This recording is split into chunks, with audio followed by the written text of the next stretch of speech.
Shalom, paix et grâce. Notre Dieu vous garde et que vous bénisse. Nous sommes toujours dans notre enseignement sur les dons du Saint-Esprit. Que le Seigneur vous bénisse. Tendre Père, nous voulons te recommander ces instants. Laisse que la puissance de ton esprit puisse être à l'œuvre pendant ces moments de partage. Laisse que toutes les puissances des ténèbres qui peuvent entraver la bonne audition de ces enseignements soient vaincues dans le nom de Jésus par le sang de Jésus-Christ. Et nous scellons ces enseignements par le sang de Jésus-Christ. Merci Saint-Esprit de ce que toi seul coordonnes toutes choses afin que ton peuple soit édifié au nom de Jésus-Christ. Amen. Chers bien-aimés, nous sommes en train de poursuivre sur notre enseignement sur les dons du Saint-Esprit.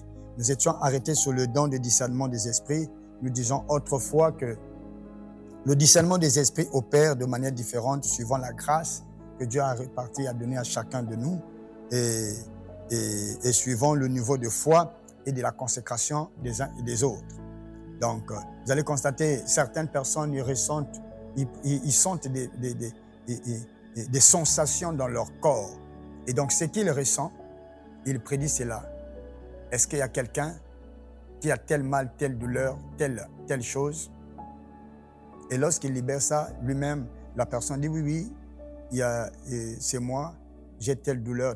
Et aussitôt, la douleur disparaît de la personne. Et lorsqu'il prie pour la personne, la douleur s'en va et ça disparaît, ainsi de suite. D'autres, parfois, ils ressentent des choses dans leur corps. Donc, des choses que Dieu veut lui révéler dans la vie des autres, il les ressent d'abord lui-même. Il y en a de ceux qui opèrent dans cette capacité-là. Il le ressent d'abord lui-même et puis il l'annonce. Et pour les premiers moments, parfois, il ne peut pas comprendre la manière, la manière par laquelle l'Esprit de Dieu l'utilise. Vous allez constater, après le temps, vous allez constater que la personne va commencer maintenant à comprendre le langage de l'Esprit. Toutefois, lorsqu'il pressent des choses dans son corps, lorsqu'il est dit, et le peuple répond par l'affirmation, par le positif, et s'avance. Et parfois, il peut ressentir des violents maux de tête.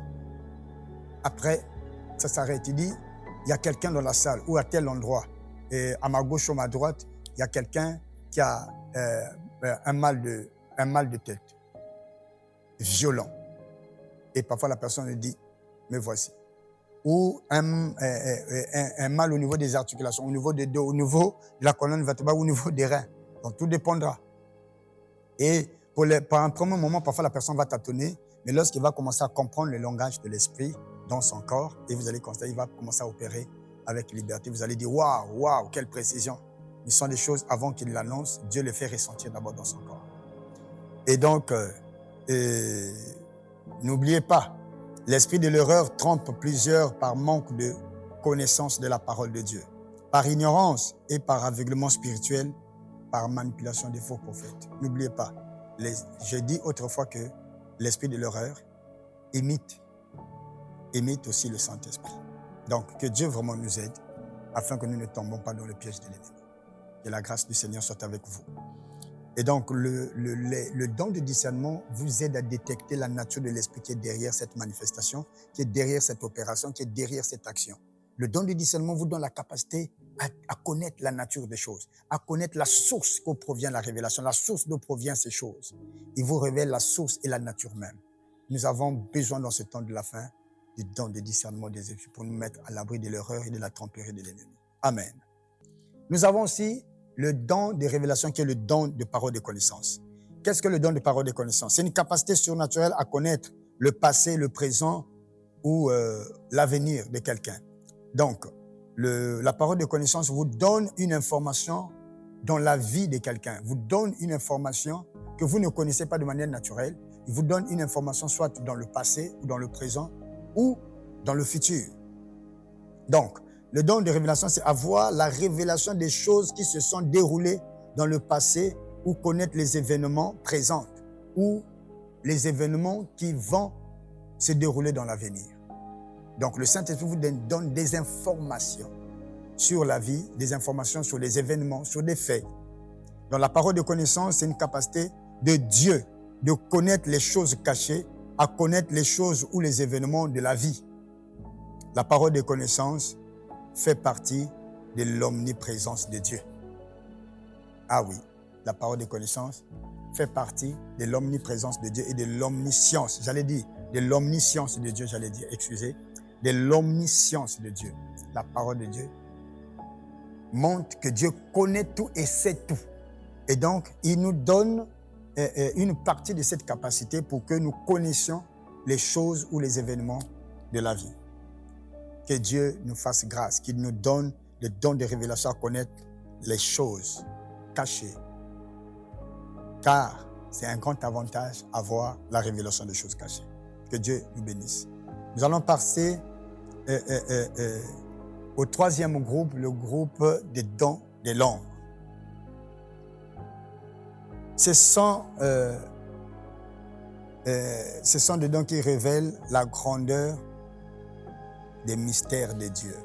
Les dons des langues, c'est un don qui révèle la grandeur des mystères de Dieu. Et les dons, nous avons dans ce groupe-là le don de prophétie. Nous avons dans ce groupe le don de langue et le don d'interprétation de langue. Vous allez constater que le don de prophétie, c'est une capacité surnaturelle que donne le Saint-Esprit de dire les choses qui vont s'accomplir dans la suite. C'est dire des choses qui vont s'accomplir dans la suite. Habakkuk 2, verset 3. Il dit, écrit, c'est une prophétie certaine, s'accomplira et s'accomplira certainement. Et donc, ça prédit les choses à venir. La prophétie vise l'avenir et non le présent et le passé. La prophétie vise l'avenir et non le présent et le passé. Parce que lorsque Dieu te révèle maintenant le présent et le passé, ça fait partie de la parole de connaissance. La parole de connaissance. C'est vrai, là, dans la prophétie, Dieu peut révéler aussi des choses. Il peut révéler aussi des choses cachées, il peut le révéler. Mais vous devez comprendre que le Saint-Esprit opère dans la parole de connaissance. Il donne des informations, des choses que vous ne connaissez pas dans le passé et dans le présent. Et donc, vous allez comprendre que la prophétie, il dit, lorsque la prophétie est donnée, elle vise beaucoup l'avenir. La Bible dit, écrit, c'est une prophétie certaine. Elle s'accomplira à son terme. Si elle ne s'accomplit pas maintenant, elle s'accomplira certainement. Elle ne tardera pas. Même s'il tarde, elle s'accomplira. Donc, la prophétie parle plus de l'avenir. Et la parole de connaissance parle des choses présentes et passées. Et donc, nous avions besoin que Dieu nous donne les dons de parole de connaissance, les dons de prophétie. Bien. La prophétie concerne les choses qui vont arriver dans un avenir proche ou lointain. 1 Samuel 10, 1 à 15. Vous lisez le passage, ça va nous aider. Lorsque le Seigneur a visité David. La prophétie peut opérer simultanément avec le don de parole de connaissance. Oui, le don de prophétie peut opérer simultanément avec le don de parole de connaissance. Et beaucoup de prophètes qui ont le don de parole de connaissance, le don de prophétie. Et ils opèrent de cette manière. Et parfois, Dieu leur donne les deux dons. Le don de parole de connaissance et le don de prophétie. Et lorsqu'il opère, et ça opère les deux là, lorsque les deux sont en action, et parfois ça prête un peu à confusion. Donc vous allez comprendre, la prophétie est une capacité de Dieu à prédire ou à dire en avance les choses qui vont arriver. La prophétie est une capacité de Dieu à prédire ou à dire en avance les choses qui vont arriver. Et lorsque les choses sont dites, lorsque ça s'accomplit, ah, cette prophétie, on avait dit, ça s'est accompli. Ah, telle prophétie, ah, telle chose qui a été prédite, ça s'est accompli. Ah, ça a été dit il y a 2 ans, il y a 3 ans. Ah, ça s'est accompli maintenant. Ah, il y a 5 ans, il y a 10 ans qu'on a dit cela. Ah, ça s'est accompli. Ah oui, voilà pourquoi je dis que la prophétie vise l'avenir. Et la Bible dit dans Habakkuk 2, la Bible dit que écrit, c'est une prophétie certaine. C'est une parole certaine. C'est une prophétie qui va s'accomplir. Et s'accomplir à son terme. Même si elle tarde, attends-la, elle s'accomplira. Elle s'accomplira certainement. Amen. Que la grâce du Seigneur soit avec vous. Donc vous allez constater que, comment nous allons voir le but de la prophétie. Vous allez voir le but de la prophétie dans 1 Corinthiens 14, versets 2 à 3. Nous allons lire quand même le but de la prophétie. 1 Corinthiens 14, le but de la prophétie. 1 Corinthiens 14, verset 2 à 3. Nous allons lire. En effet, celui qui parle en langue ne parle pas aux hommes, mais à Dieu, car personne ne le comprend. Et c'est en esprit qu'il dit des mystères. Celui qui prophétise, au contraire, parle aux hommes, les édifie, les exhorte et les console. Ah, la Bible dit, celui qui prophétise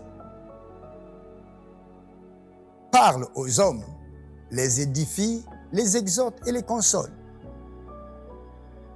Dans le livre de Job 33, 14, la Bible dit, il parle tantôt d'une manière, tantôt d'une autre. Donc, le but de la prophétie, nous avons cité dans 1 Corinthiens 14, versets 2 à 3. Vous allez voir aussi dans Job 33, 14, 17. Donc, la prophétie, c'est à avertir, à orienter, à consoler, à exhorter et à édifier. Donc, je répète, il y a 5 buts que nous pouvons comprendre sur la prophétie. La prophétie avertit, la prophétie oriente, la prophétie console, la prophétie exhorte et la prophétie édifie.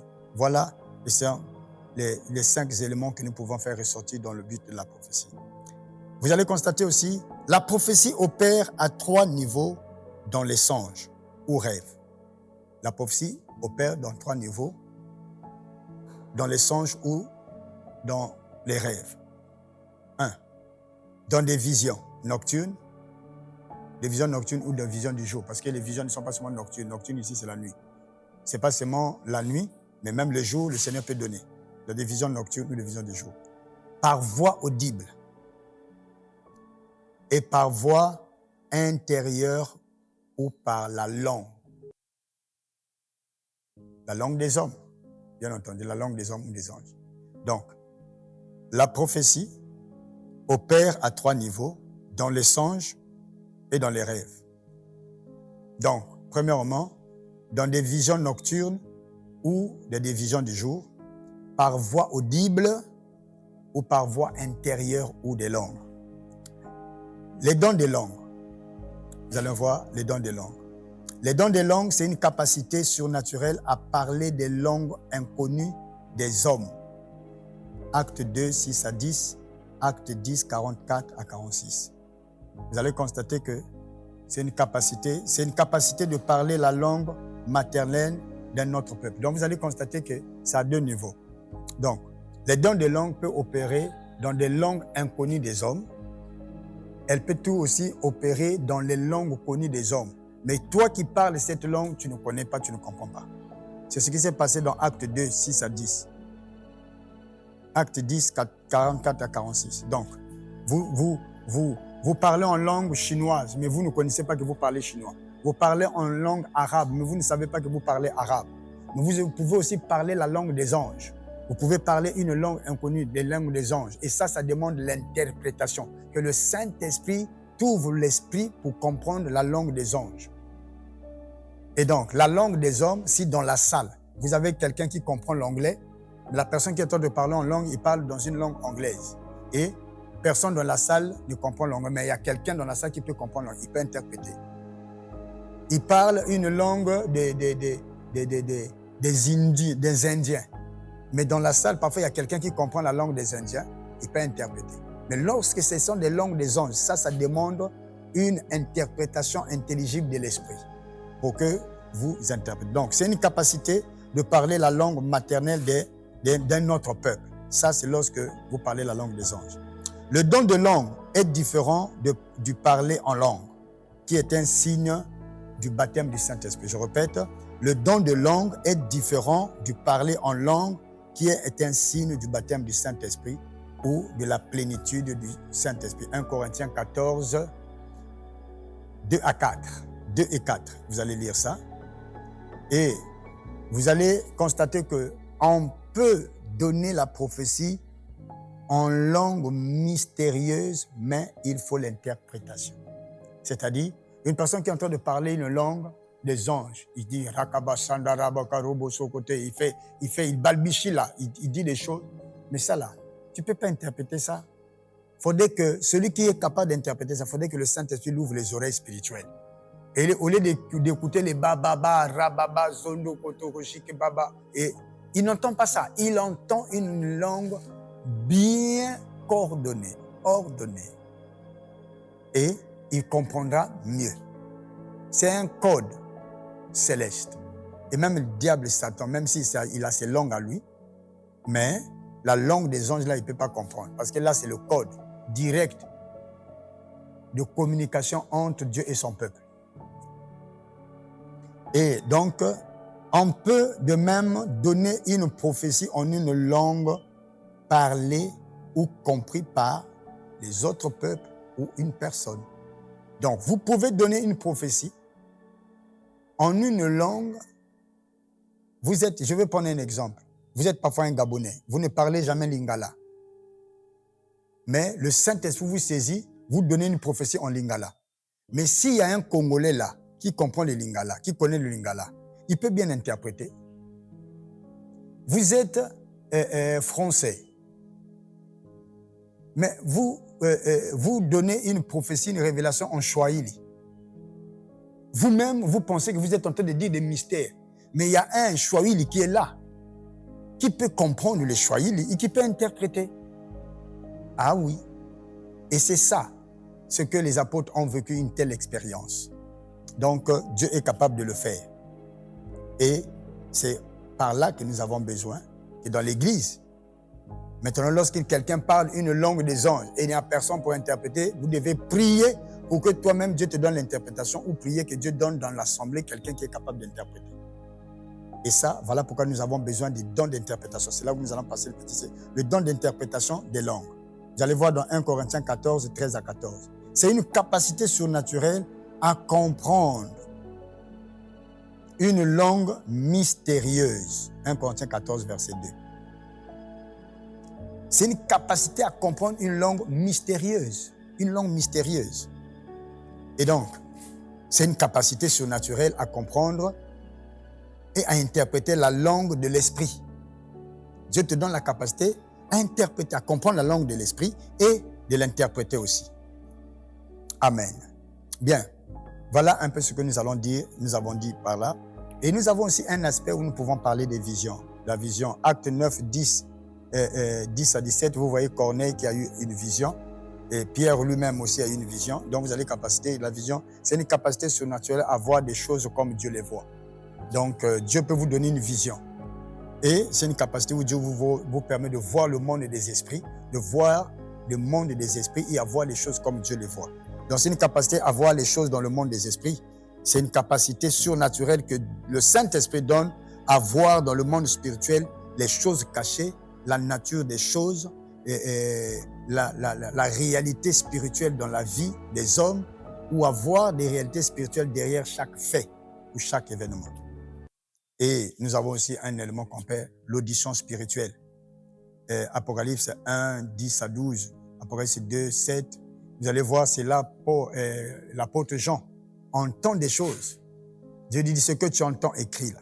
Donc Dieu peut vous donner aussi la capacité d'entendre sa voix de manière audible. Donc c'est la capacité d'écouter audiblement la voix de Dieu ou la voix du Saint-Esprit. C'est la capacité surnaturelle à distinguer la voix de Dieu, la voix de tes propres pensées et de tes propres imaginations ou la voix de l'ennemi. Et ce qui peut t'aider, c'est le don de discernement.